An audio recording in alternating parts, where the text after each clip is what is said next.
Welcome back to Eduseat Jain juniors.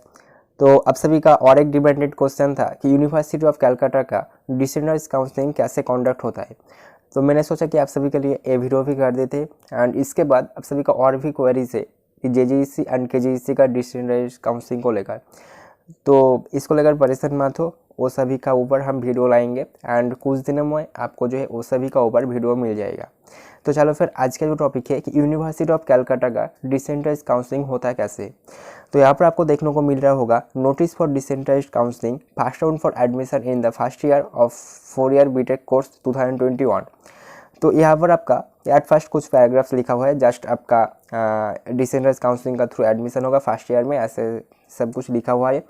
तो चलो process की ओर चलते। एट फर्स्ट आप सभी को बताएंगे कि प्रोसेस कैसे होता है आपका डिसेंट्रलाइज काउंसलिंग पर अप्लाई करने का। तो यहाँ पर आपका ध्यान रखना है कि आपका जो प्रोसेस है एप्लीकेशन का वो आपका ऑफलाइन करना होगा, मतलब आपको offline application form with documents आपको सबमिट करना होगा। एंड ऑफलाइन आपको कहाँ पर सबमिट करना होगा ये भी यहाँ पर लिखा हुआ है।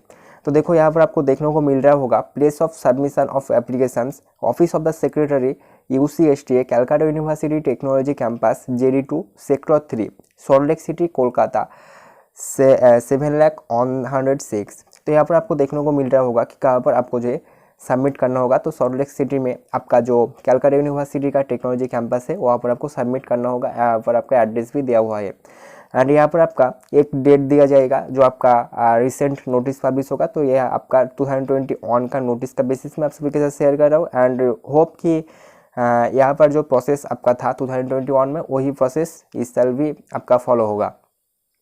तो यहाँ पर आपको देखने को मिल रहा होगा कि एक डेट दिया जाएगा, तो वो डेट को आपको फॉलो करना होगा। देन आपका यहाँ पर कुछ वैकेंसी लिस्ट यहाँ पर निकलेगा फर्स्ट राउंड के लिए। तो आपको ये भी यहाँ पर मालूम रहना चाहिए कि Calcutta university and JGC KGC के जैसा आपका जो अदर्स यूनिवर्सिटी एंड कॉलेजेस है वहाँ पर आपको एक से भी ज़्यादा आपका जो डिसेंट्रलाइज काउंसलिंग कॉन्डक्ट हो सकता है। बट जादवपुर यूनिवर्सिटी में आपका सिर्फ एक ही राउंड कॉन्डक्ट होता है डिसेंट्रलाइज काउंसलिंग का। But others colleges and university पर आपको जो है एक से भी ज़्यादा आपका स्पोर्ट राउंड कॉन्डक्ट हो सकता है एंड वो आपका वैकेंसी के ऊपर डिपेंड करता है। तो जब तक आपका वैकेंसी फिलअप नहीं हो जाता है तब तक आपका जो है स्पोर्ट राउंड कॉन्डक्ट हो सकता है। तो ये बात है यहाँ पर। एंड इसके साथ साथ यहाँ पर आपको और एक लाइन देखने को मिल रहा होगा कि आपको एप्लीकेशन करना होगा विथ रिलेवेंट डॉक्यूमेंट्स। तो रिलेवेंट डॉक्यूमेंट्स आपका क्या क्या है कलकत्ता यूनिवर्सिटी के लिए वो आपको थोड़ी देर बाद डिटेल्स में बोल देते। तो यहाँ पर थोड़ा सा धीरज रखो, आपको सब कुछ मालूम हो जाएगा एक वीडियो से। तो ये हो जाने के बाद आपको यहाँ पर और एक लाइन देखने को मिल रहा होगा कि वैकेंसी में increase at the table of counselling. तो काउंसलिंग टेबल पर आपका जो वैकेंसी इंक्रीज भी कर सकते हैं। यहाँ पर आपको जो वैकेंसी लिस्ट देखने को मिल रहा होगा हो सकता है कि इससे भी ज़्यादा आपको वैकेंसी देखने को मिले कि काउंसलिंग का टेबल पर।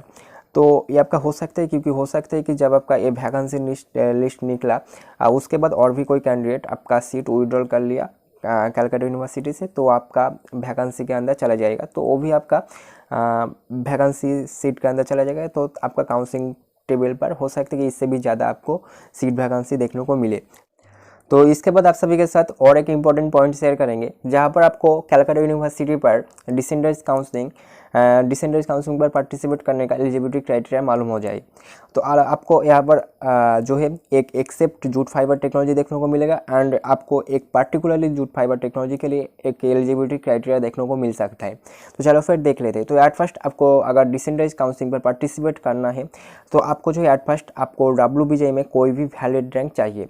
तो WBJE में अगर आपका कोई भी वैलिड रैंक है 2022 के लिए तो आप जो है पार्टिसिपेट कर सकते हो डिसेंट्रलाइज काउंसलिंग पर कलकत्ता यूनिवर्सिटी का। इसके साथ साथ आपको जो है लास्ट क्लास मतलब 12th एग्जाम पर आपको कुछ एक एकेडमिक क्राइटेरिया मेंटेन करना चाहिए, फिर जगह आप डिसेंट्रलाइज काउंसलिंग पर पार्टिसिपेट कर सकते हो। तो वही यहाँ पर डिटेल्स में लिखा हुआ है। तो चलो फिर देख लेते हैं। तो देखो यहाँ पर आपको देखने को मिलेगा all available course except jute and fibre technology. तो JFT छोड़कर आपको अदर्स कोर्सेस के लिए जो आपको परसेंटेज क्राइटेरिया मेंटेन करना चाहिए लास्ट 12th क्लास में वही आप सभी के साथ शेयर करेंगे।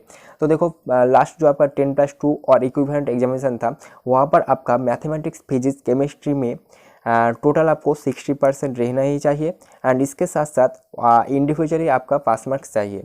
तो यही यहाँ पर लिखा हुआ है एंड ये आपका जनरल कैटेगरी के लिए है। एंड इसके साथ साथ अगर आप कैटेगरी स्टूडेंट्स हो तो आपको वहाँ पर जस्ट 55% लगेगा 60% के रिप्लेस करके। तो बस इतना ही यहाँ पर। एंड इसके साथ साथ अगर आप इंग्लिश मिनिमम मार्क्स देखते हो तो आपको मिनिमम 30% मार्क्स रहना चाहिए आपका जो लास्ट 10+2 इक्विवेलेंट एग्जाम था। तो ये है आपका जेएफटी छोड़कर अदर्स कोर्सेज का एलिजिबिलिटी क्राइटेरिया। इसके साथ साथ अगर आप जूट फाइबर टेक्नोलॉजी देखते हो तो यहाँ पर आपको देखने को मिलेगा लास्ट जो आपका क्लास था 10+2 इक्विवेलेंट और हायर सेकेंडरी एग्जामिनेशन, वहाँ पर आपका मैथमेटिक्स, फिजिक्स एंड इसके साथ साथ केमिस्ट्री और बायोटेक्नोलॉजी और बायोलॉजी मिलाकर आपका टोटल मार्क्स 60% रहना ही चाहिए। एंड इसके साथ साथ आपका इंग्लिश में 30% मार्क्स रहना ही चाहिए अगर आप जनरल कैटेगरी से बिलोंग करते हो तो।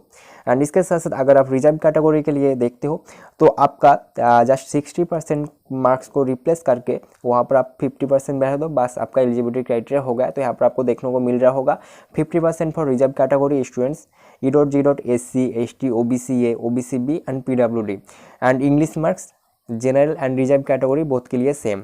एंड इसके बाद आपको यहाँ पर देखने को मिलेगा the application must be accompanied with copies of rank card, marksheet of class 12 and relevant documents. तो रिलेवेंट डॉक्यूमेंट्स क्या क्या है आप सभी को थोड़ी देर बाद मालूम हो जाएगा, वहाँ पर आपको डिटेल्स में मिल जाएगा।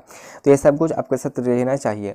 इसके साथ साथ यहाँ पर और एक जो है एलिजिबिलिटी क्राइटेरिया है, अगर आप नॉन डोमिसाइल स्टूडेंट्स हो तो आप जो है कलकत्ता यूनिवर्सिटी का डिसेंट्रलाइज्ड काउंसलिंग पर पार्टिसिपेट नहीं कर सकते हो। तो ये आपका लास्ट ईयर में था एंड हो सकता है कि इस साल भी ऐसा ही कुछ एलिजिबिलिटी क्राइटेरिया रहे। तो आप लोग जो है सेंट्रलाइज्ड काउंसलिंग पर पार्टिसिपेट कर सकते हो, मतलब WBJE का जो मेन काउंसलिंग होता है, WBJE बोर्ड जो आपका कंडक्ट करवाता है सेंट्रलाइज्ड काउंसलिंग, वहाँ पर आप पार्टिसिपेट कर सकते हो। बट आप जो है डिसेंट्रलाइज्ड काउंसलिंग और कॉलेज राउंड और स्पोर्ट राउंड सब कुछ आपका सेम ही है, तो यहाँ पर आप जो है पार्टिसिपेट नहीं कर सकते हो। सिर्फ आपका डोमिसाइल स्टूडेंट्स आपका डिसेंट्रलाइज्ड काउंसलिंग पर पार्टिसिपेट कर सकते हैं। तो यहाँ पर आपका और एक मेन पॉइंट आता है, तो इसको भी आपको जो है ध्यान रखना चाहिए। एंड देन आपका काउंसलिंग का एक डेट दिया जाएगा एंड उस डेट पर आपको जो है विजिट करना होगा एंड उस डेट पर आपका काउंसलिंग कॉन्डक्ट किया जाएगा। एंड उसका पहले आपका एप्लीकेशन टोटल कितने कैंडिडेट्स किया है तो उसका भी एक लिस्ट निकलेगा। तो आपको सब कुछ अपडेट इसी चैनल पर मिल जाएगा, तो उसको लेकर परेशान होने का बात नहीं है। देन आपको बताएंगे कि रिलेवेंट डॉक्यूमेंट्स क्या क्या है एंड एप्लीकेशन फॉर्म आपका दिखता कैसा है। तो यही है आपका CU का एप्लीकेशन फॉर्म लास्ट ईयर के लिए। एंड इस साल के लिए अगर आपका कोई भी अपडेट आता है तो ओबियसली आप सभी के साथ इस चैनल पर मिल जाएगा। एंड यहाँ पर आपको सब कुछ सही से भरना है, तो यहाँ पर भरने में कोई भी दिक्कत नहीं होगा, एकदम सिंपल सा सब कुछ है। तो यहाँ पर आपको अपना जो है 30 नंबर पॉइंट के अंदर देखने को मिलेगा कि ऑर्डर ऑफ प्रीफरेंस। तो आप जो है एक प्रीफरेंस दे देना आपका ब्रांचेस का, तो बस इतना ही यहाँ पर लिखा हुआ है। तो यहाँ पर आपको जो मेन इंपॉर्टेंट पॉइंट है कि documents self attested photocopies to be enclosed. तो आपको जो है आपको यहाँ पर सेल्फ अटेस्टेड जेरॉक्स कॉपी आपको जो आपका एप्लीकेशन फॉर्म के साथ सबमिट करना होगा। तो ये सभी डॉक्यूमेंट्स आपके एप्लीकेशन फॉर्म के साथ एनक्लोज करके आपको जो है सबमिट करना होगा। तो चलो फिर देख लेते हैं डॉक्यूमेंट डिटेल्स। तो एक नंबर पर आपका WBJE 2020 ऑन रैंकड, मतलब आपका इस साल के लिए WBJE 2022 रैंकड रहेगा। इसके साथ साथ 10+2 past marksheet, proof of age, तो आपका 10th एडमिट कार्ड और सर्टिफिकेट आप जो है प्रूफ के जैसे यूज कर सकते हो। और domicile certificate of West Bengal, आपका जो डोमिसाइल सर्टिफिकेट वेस्ट बंगाल का वो आपको जो है लेकर जाना होगा। And Aadhaar card and certificate of SC ST OBC A OBC B और PWD इफ़ एप्लीकेबल, अगर आपके लिए एप्लीकेबल है तो आपको ये सब कुछ सबमिट करना होगा। एंड इसके साथ साथ आपको जो एप्लीकेशन फॉर्म एंड इसके साथ साथ ये सभी सेल्फ अटेस्टेड जेरॉक्स कॉपी का जो है एक एनक्लोज करके सबमिट करना होगा। तो बस इतना ही आपका डॉक्यूमेंट डिटेल्स एंड अदर्स सब कुछ। एंड होप कि आपका कलकत्ता यूनिवर्सिटी को लेकर कोई अदर्स क्वेरीज नहीं रहता है। तो अगर आपको और कोई डाउट रहता है और कोई क्वेरी रहता है तो आप जरूर कमेंट बॉक्स पर बताना, मैं वो सभी का ऊपर वीडियो कर देने का कोशिश करेंगे। तो मिलते हैं नेक्स्ट वीडियो में, आज के वीडियो पर, तब तक के लिए टाटा, टेक केयर, बाय।